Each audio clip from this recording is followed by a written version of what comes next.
ஓம் காளிகாயே வித்மஹே மசானவாசின்யே தீமஹி தன்னோ கோர பிரச்சோதயாத்.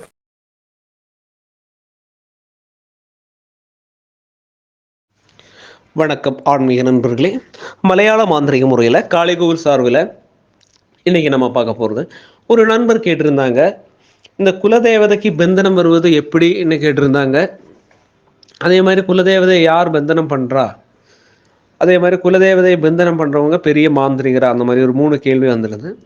முதல்ல உங்கள் குலதேவதைக்கு பந்தனம் வர காரியம் நான் முதல்ல சொல்லியிருந்தேன். குலதேவதைக்குன்னா ஒரு சாமியை கயிறு எடுத்து மந்திர கயிறால் கெட்டி போடுறதில்ல. அந்த குலதேவதைக்கும் அந்த பக்தனுக்கும் தமிழ் உள்ள பந்தத்தை, ரிலேஷனை கட் பண்ணுறது தான் முதல்ல குலதேவதா பந்தனம்னு வருது.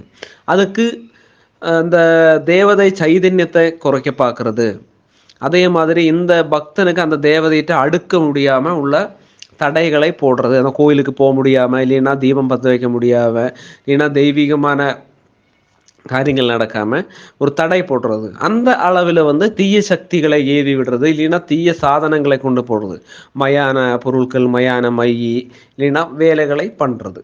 அப்படி தான் ஒரு தடை பண்ணுறது. அதாவது குலதேவதத்துக்கு பந்தனம் போடுறது, குலதேவதையை பந்தனம் கெட்டி வைக்கிறதுன்னு சொல்கிறது. அந்த மாதிரி முறையில் தான் பண்ணுறது. இனி நீங்கள் தெரியுறது என்னன்னா, ஒரு குலதேவதையை கெட்டி வைக்கிறவன் உண்மையான மாந்திரிகனான்னு ஒரு கேள்வி கேட்டிருக்கீங்க. அப்போது உண்மையான மாந்திரிகனான்னு கேட்டால், ஒரு உண்மையான மாந்திரிகைங்கிறது ஒரு உண்மையான உபாசகன் கூழியாக இருக்கணும். உண்மையான உபாசகன்னு கேட்டால் ஒரு தேவதா உபாசகன், அதாவது வீரபத்ரன், காளி, பைரவன், இப்போ கருப்பசாமி, மதுரை வீரன், மாடன் சாமி ஆகலாம், இல்லைன்னா விஷ்ணு மாயா, யக்ஷி, அப்படி குட்டிச்சாத்தன், இப்படி என்னமோ ஆகிட்டு போகுது. ஏது தேவதையை வச்சு. அப்போ ஒரு தேவதையை வச்சு உபாசனை பண்ணணும் தான் ஒரு கர்மம் பண்ணுவான். அது வசியமாகட்டும், ஆகர்ஷணமாகட்டும், ஸ்தம்பனமாகட்டும், எந்த வேலை. அப்போ இதை பொழப்பாக செய்கிறவங்க இதை நல்லதும் கெட்டதும் செய்து கொடுப்பாங்க. ஆனால் உண்மையான ஒரு தெய்வீகமான ஒரு கலையில் போகிறவன் என்றைக்குமே நல்லதை பற்றி தான் செய்யணும், நல்லதை பற்றி தான் சிந்தனை பண்ணணும். அப்போ காசுக்கு, இல்லைன்னா வேற சில காரியங்களுக்கு ஆசைப்பட்டு ஒரு தேவதா சைதன்யத்தை மௌட்டியம் வருத்திக்கிறது, பந்தனம் போடுறது, இதெல்லாம் உண்மையில் அத்தியாவசியம் மந்திர கர்மங்கள் பண்ணுறவங்க எல்லாருக்குமே தெரியும், இது கெடுதல் பண்ணுறதுக்கு. ஆனால் உண்மையான ஒரு மாந்திரிகன், ஒரு தெய்வ வழியில் போகிறவன் கண்டிப்பாக அதை பண்ண மாட்டான். அது கண்டிப்பாக அது பண்ணனாலும் அது சில காலங்கள் கழியும் போது அந்த கட்டு தானா உடையும். அந்த தேவ சைதன்யத்துக்குள்ள கோபம்னு சொல்றது இந்த மாந்திரிகன் ஏற்றுத்தான் ஆகணும். அப்போ தயவு செய்து அந்த மாதிரிയുള്ള கர்மங்கள் உண்மையா தெரிகிற மாந்திரிகன் பண்ண மாட்டான். நான் மறுபடியும் உங்ககிட்ட சொல்ற ஒரு காரியம் என்னன்னு கேட்டால், நிறைய பேர் சொல்கிறாங்க தேவதையை கெட்டி வச்சுட்டாங்க, தேவதையை கெட்டி வச்சுட்டாங்கன்னு சொல்கிறீங்க.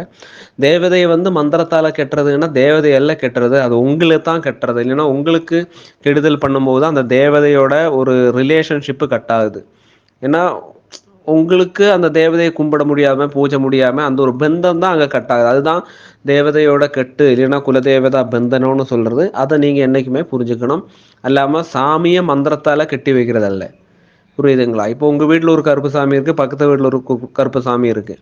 இப்போ உங்களுக்கு அந்த பந்தனம் வரும்போது நீங்களும் அந்த சாமி தமிழோட பந்தம் கம்மியாகுதுன்னு தான் சொல்ல முடியும். ஆனால் பக்கத்து வீட்டில் இருக்கிறவங்களுக்கு அந்த சாமியோட பந்தனமோ, இல்லைன்னா அவங்களுக்கு தமிழ் உள்ள ரிலேஷன்ஷிப்போ கட் ஆகாது.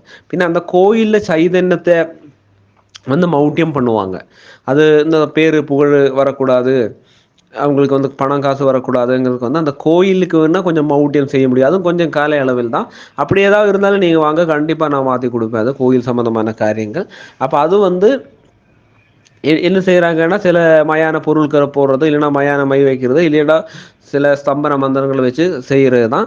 அது தேவதா சைதன்யத்தை கொஞ்சம் ஒதுக்கி நிறுத்துறாங்கன்னு. அதான் அந்த சைதன்யம் அங்கே பூஜை பண்ணுற, உபாசனை பண்ணுறவங்களுக்கு கிடைக்காம இருக்கணும்னு வேண்டி, இல்லைன்னா அந்த அனுகிரகம் கிடைக்காம இருக்கிறதுக்கு வேண்டி பண்ணுறாங்க.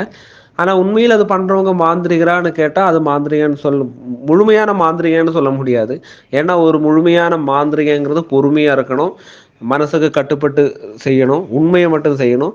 ஏன்னா நம்ம பண்ணுற மாதிரி ஒரு தேவதை தான் அவங்களும் வச்சுருக்காங்கங்கிறதுனால அந்த தேவதை சம்பந்தமான பந்தனத்துக்கு செய்ய மாட்டாங்க.